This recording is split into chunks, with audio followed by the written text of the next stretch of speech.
we got this little animated rainbow in the... So now we're back on the farm again, and we see all the cows in the background, and there's also a table sitting out there in the field with some food on it.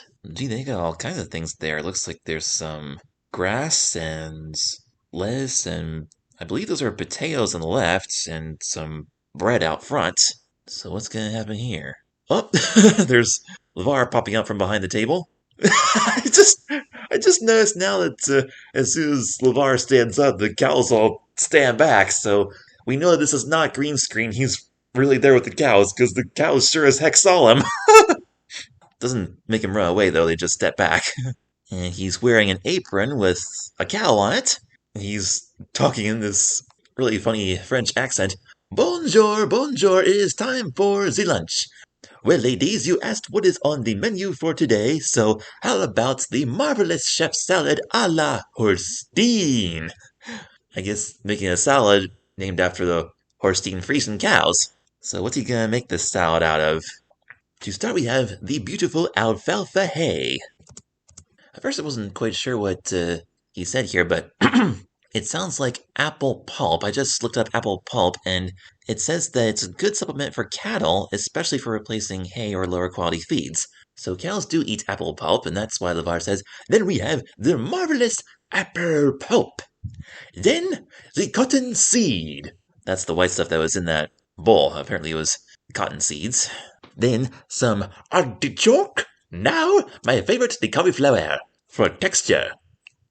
It's artichoke and cauliflower. He said artichoke. When I was 3 years old, I thought he said Arctic chalk. Like, really? Can you really draw pictures with that stuff in Antarctica? Nope, artichoke. And when he said cauliflower, it says, we cauliflower it out. Like, we put cauliflower on it, so we cauliflower it out. But the way he said it was cauliflower. For texture. And then we toss it. You see? Yes, I see. We're tossing it. I did know, however, that to toss a salad means to mix a salad together.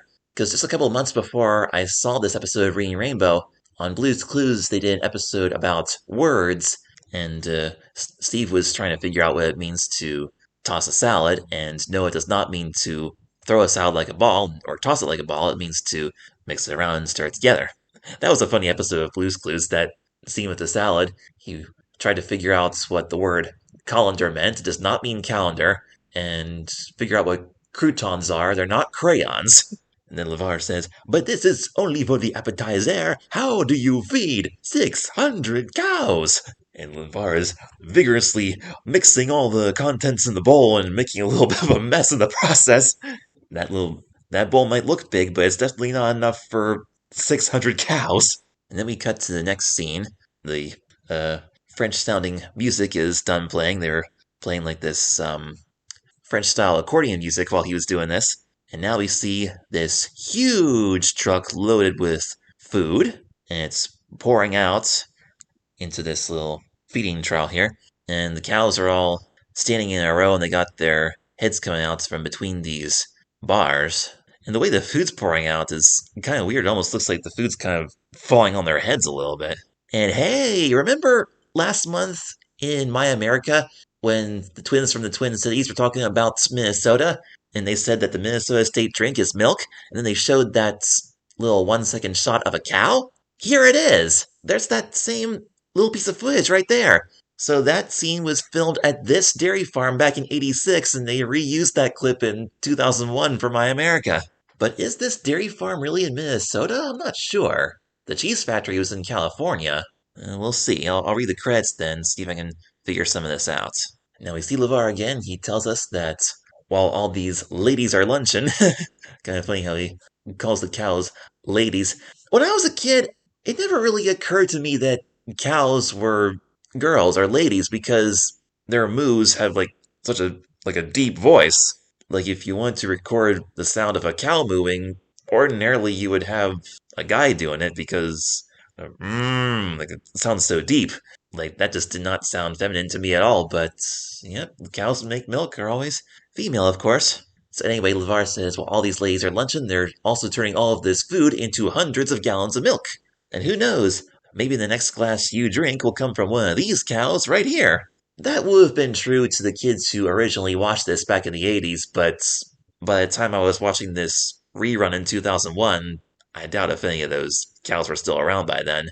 Plus, in the years that followed watching this recording on tape, I was no longer drinking dairy milk, so obviously the next glass I would have drank would not have come from one of those cows.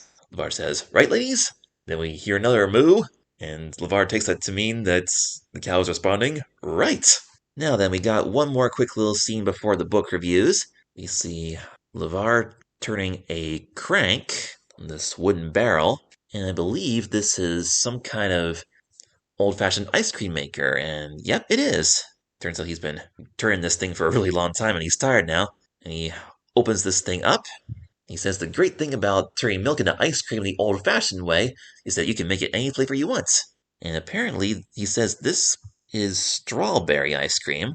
I was a little bit surprised at first because I guess you couldn't really tell on the old tape I was watching, but I'm looking at this here on the internet now. It does look a little bit pink. As a kid, I was kind of expecting it to be a little bit pinker than that if it was strawberry, but it is made the old-fashioned way and there's no artificial colors, which is probably a good thing.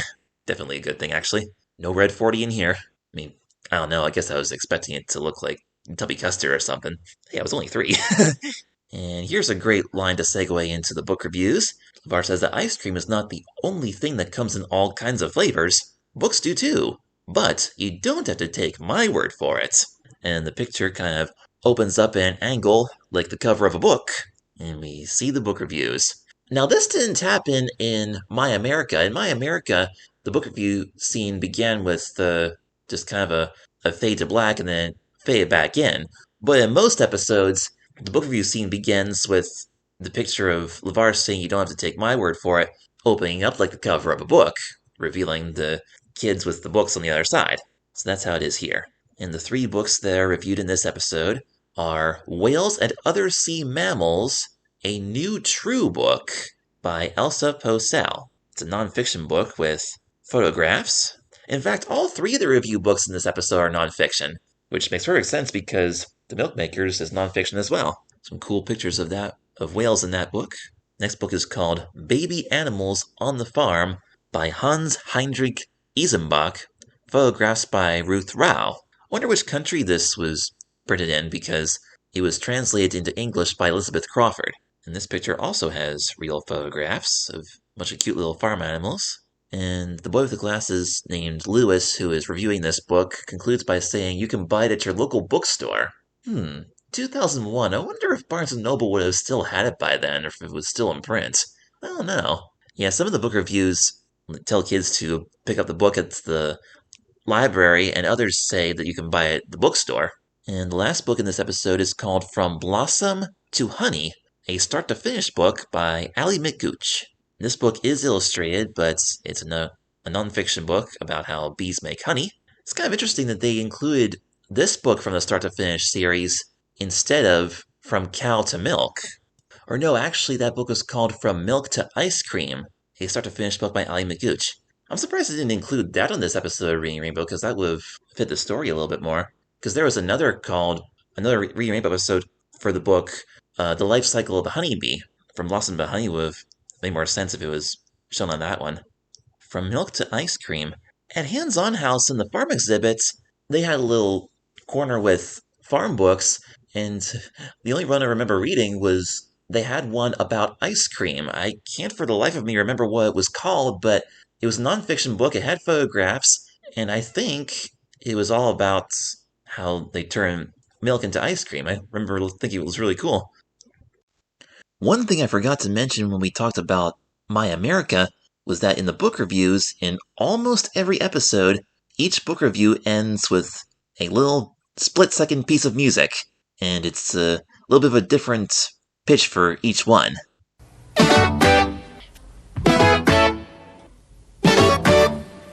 And believe it or not, they used that exact same little tune all the way from 1986 through 2001. So the same little thing that you just heard there was used in The Milkmakers and in My America. So it was really kind of cool that it's even all the way throughout the 90s and into early 2000s, they still used a little bit of the original synthesizer tunes from the 80s. That's awesome. So the book reviews are done, but the show's not quite over yet. The book reviews are usually at the very end, but we still have a little bit yet for this one.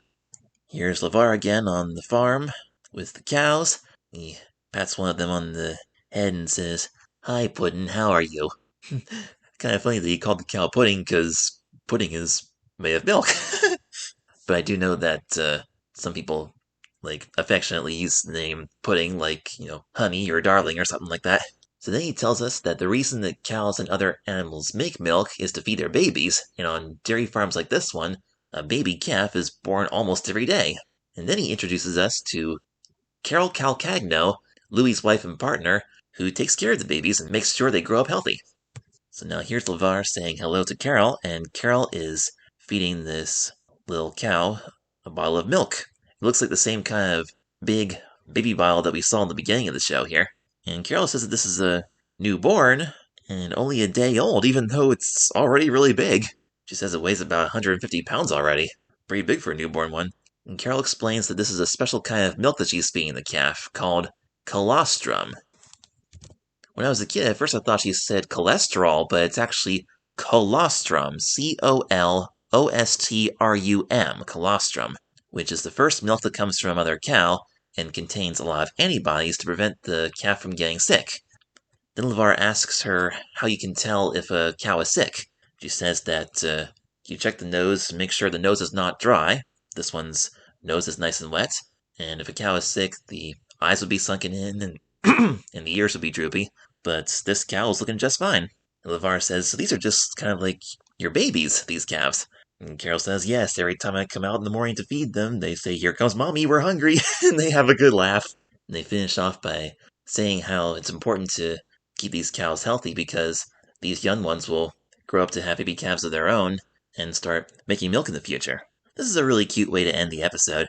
In fact, this particular part was my mom's favorite, because then we see some quick little shots of little baby calves running around in the grass and the hay, having a good time. Oh, and there's a little one with Mommy. And finally, there's a baby calf sitting in the grass with LeVar, and LeVar is lovingly stroking it. My mom loved this so much. It especially made her happy to see cows roaming free as opposed to being all caged up in an industrial type farm. She always insisted on buying organic stuff, and this was one of the reasons why. And I can't say I blame her. I really like this scene too, especially since we get to hear some more really cool synthesizer music. And just because it's synthesizer doesn't mean it's not soft and gentle.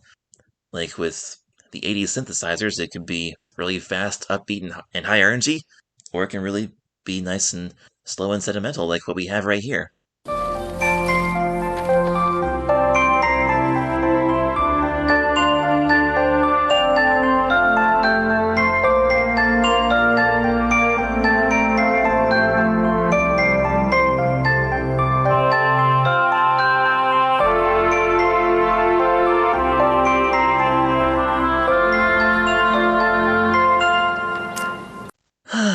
Pure retro bliss. It's kind of a slower version of the music that we heard earlier when the book was being read out loud, and also there were a few elements to the soundtrack in the Cheese Factory segments that were a little bit similar to this final song.